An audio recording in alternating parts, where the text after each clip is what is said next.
नमस्कार दोस्तों, मैं अमन आप सभी का स्वागत करता हूं इस वीडियो में। तो दोस्तों, इस वीडियो में मैं लेके आया हूं साइंस प्रैक्टिस एट 10 और इसमें वो क्वेश्चंस हैं जो कि आपको आपके आने वाले एग्ज़ाम्स में देखने को ज़रूर मिलेंगे। तो आइए शुरू करते हैं पहले क्वेश्चन से। दोस्तों, इसमें मैंने कुछ फॉर्मेट चेंज किया है। जैसे पहले एमसीक्यू की फॉर्म में था, अभी डायरेक्ट क्यूएनए की फॉर्म में है। तो आप ये कमेंट करके बताइएगा कि आपको ये ज़्यादा पसंद है या फिर एमसीक्यू वाला। तो पहले क्वेश्चन से शुरुआत करते हैं। Which elements are used in solar cells, यानी जो सोलर सेल होते हैं उनमें कौन से एलिमेंट इस्तेमाल होते हैं? तो आंसर है जर्मेनियम एंड सिलिकॉन। और ये सोलर सेल काम किसका आते हैं? ये आते हैं लाइट एनर्जी को इलेक्ट्रिकल एनर्जी में चेंज करने के लिए, लाइट को इलेक्ट्रिकल में। ठीक है, तो अगला क्वेश्चन।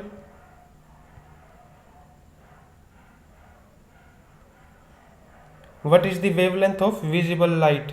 जो विजिबल लाइट होती है उसकी वेवलेंथ कितनी होती है? वो होती है 0.4 माइक्रोन से लेके 0.7 माइक्रोन तक। और जो ये 0.4 माइक्रोन है ये होती है वॉयलेट की, और ये 0.7 माइक्रोन है ये होती है रेड की।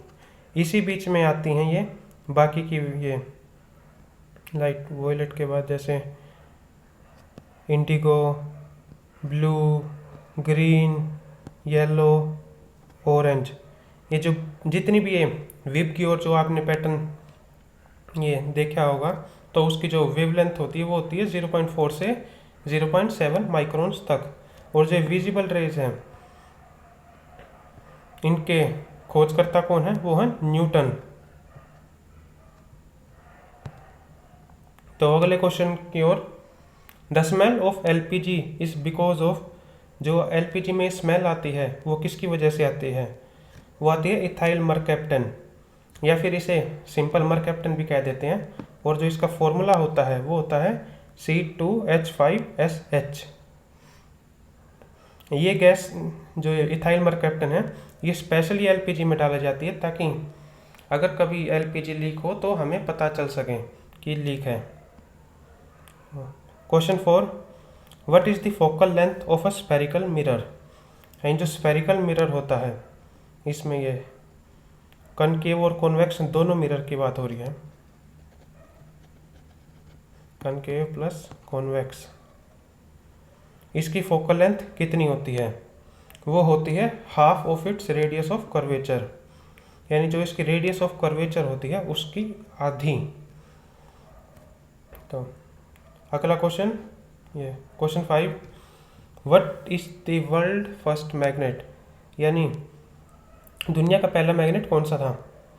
तो वो है मैग्नेटाइट, Fe3O4। ये बनाया नहीं गया था, ये बस ये मिनरल के तौर पे मिला था हमें।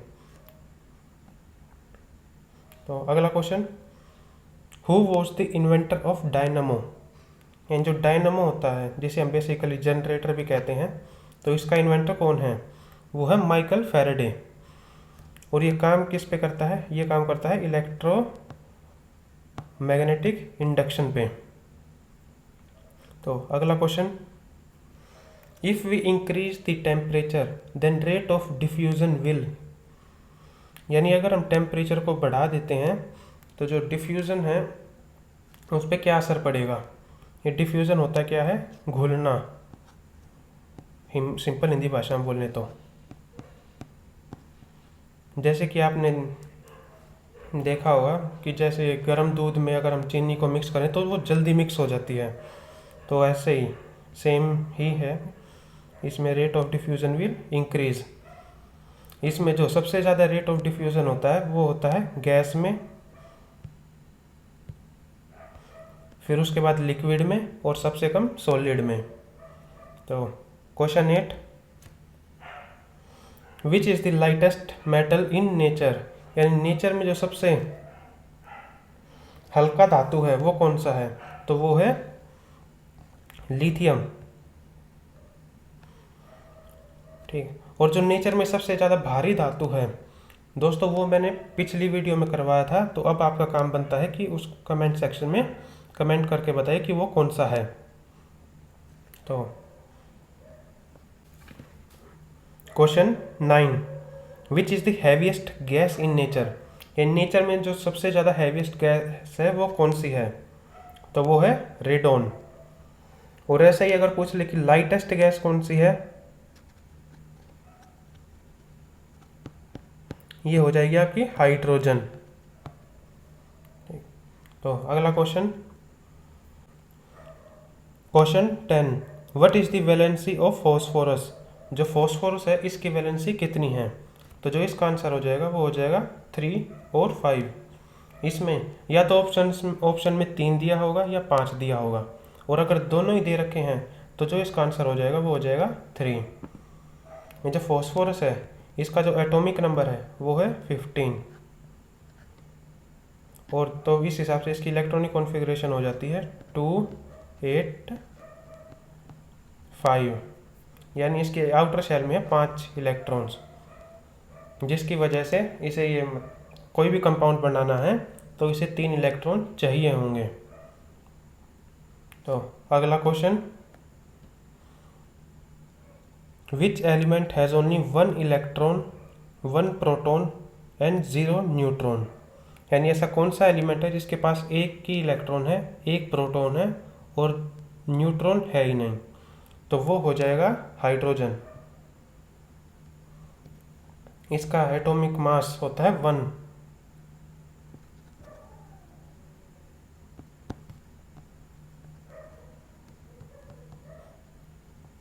और ये एटॉमिक मास होता है सम ऑफ प्रोटॉन और न्यूट्रॉन।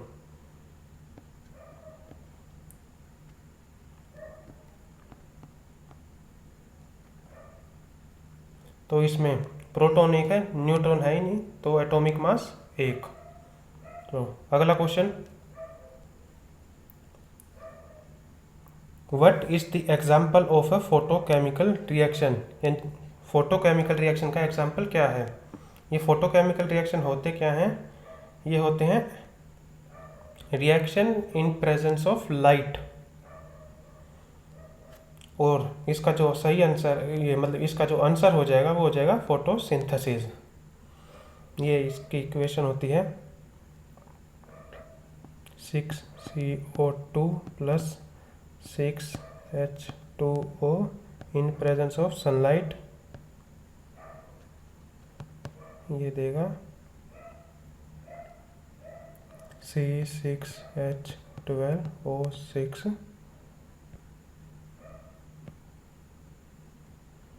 + 6O2।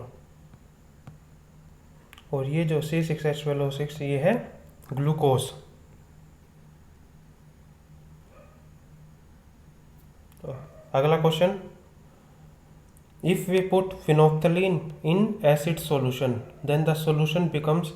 यानी हम फिनोप्थलीन को अगर एसिड सॉल्यूशन में डालेंगे तो सॉल्यूशन क्या हो जाएगा, तो सॉल्यूशन हो जाए कलरलेस। और अगर इस फिनोप्थलीन को हम बेस में डालेंगे तो सॉल्यूशन हो जाएगा पिंक कलर का, जिससे ये पता चलेगा कि अगर फिनोप्थलीन, अगर सॉल्यूशन का कलर कलरलेस है तो एसिडिक है, और अगर पिंक हो गया तो वो बेसिक है। तो अगला question, what is the pH of milk of magnesia. यानी जो ये मिल्क ऑफ मैग्नीशिया है, जो कि जब एसिडिटी के समय दिया जाता है, इसकी पीएच कितनी है, तो इसकी पीएच है 10। ठीक है, ये माइल्ड बेस होता है।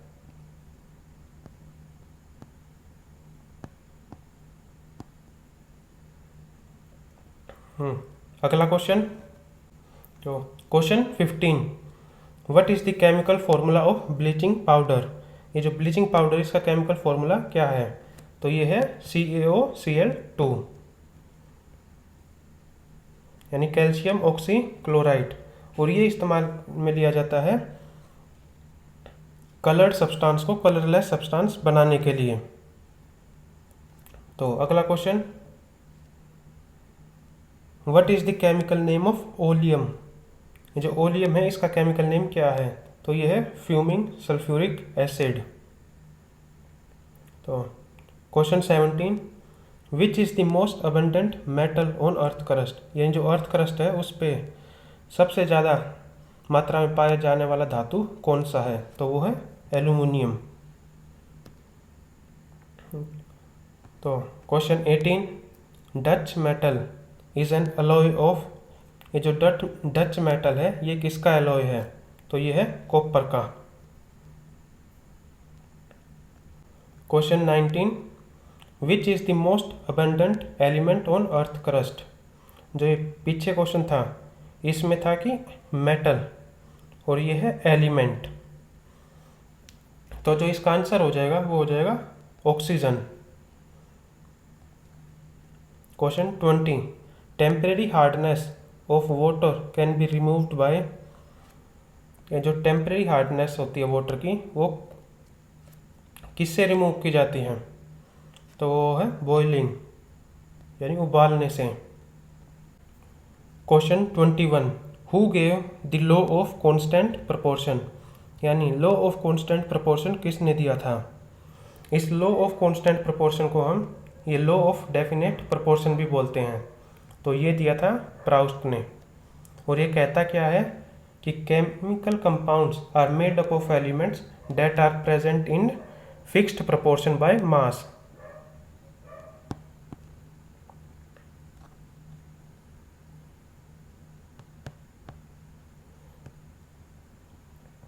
यानी कि हम एग्जाम्पल से समझते हैं, जैसे कि हमें बनाना है एक वाटर का मॉलिक्यूल, तो उसके लिए हमें चाहिए हाइड्रोजन प्लस ऑक्सीजन, ठीक है, तो ये बन जाएगा 2H2O, ठीक है। तो इसमें हाइड्रोजन का मास है वो हो गया 2 और ऑक्सीजन का हो गया 16, और इसका रेशियो लेंगे वो हो गया 1:8, यानी एक हाइड्रोजन का मॉलिक्यूल बनाने के लिए हमें 1 भाग तो चाहिए हाइड्रोजन और 8 भाग उसके वजन के चाहिए ये ऑक्सीजन। तो अगर जैसे हम बहुत सारे मॉलिक्यूल्स वाटर के बनाएंगे तो उसमें हमें सेम ही प्रोपोर्शन लेना पड़ेगा। ये मैं ऐसा नहीं कर सकते कि हमने 1 भाग तो ले लिया हाइड्रोजन और ऑक्सीजन की जगह हम 7 या 9 या 10 कुछ ऐसा ले लें, तो हम वो नहीं कर सकते। तो अगले क्वेश्चन की ओर बढ़ते हैं। हु डिस्कवर्ड गामा रेज, ये जो गामा रेज हैं ये किसने डिस्कवर्ड की थी, तो ये की थी पॉल विलार्ड ने। ये थे फ्रेंच केमिस्ट थे।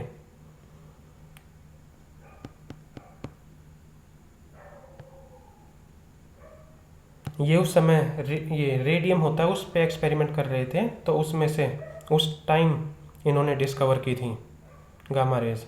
तो question 23, what is the SI unit of capacitance, ये जो कैपेसिटेंस के एसआई यूनिट है वो क्या है, तो वो है फेरेड। Question 24, who gave the plum pudding model, यानी जो प्लम पुडिंग मॉडल है वो किसने दिया था, तो वो दिया था जे थॉमसन ने। इन्होंने कहा था कि एटम डिविजिबल है, और इसके साथ कहा था कि एटम में एक पॉजिटिव चार्ज है और उस पॉजिटिव चार्ज के चारों तरफ इलेक्ट्रॉन रिवॉल्व करते हैं, और इसी इलेक्ट्रॉन की डिस्कवरी के लिए इन्हें ये नोबेल प्राइज भी मिला था इन 1906 में। तो अगले क्वेश्चन की ओर बढ़ते हैं।